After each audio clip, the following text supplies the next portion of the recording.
How to change Cash App age. Hi everybody, welcome back to the channel. In today's video I will guide you on how you can basically change your age on Cash App, so just make sure to watch the video till the end.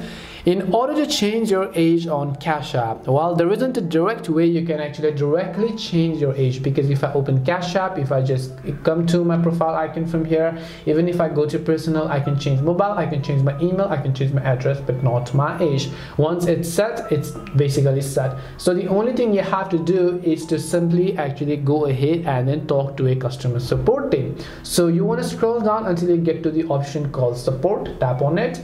As you tap on support, here you'll find a section called contact us that says chat. So you want to make sure to tap on chat.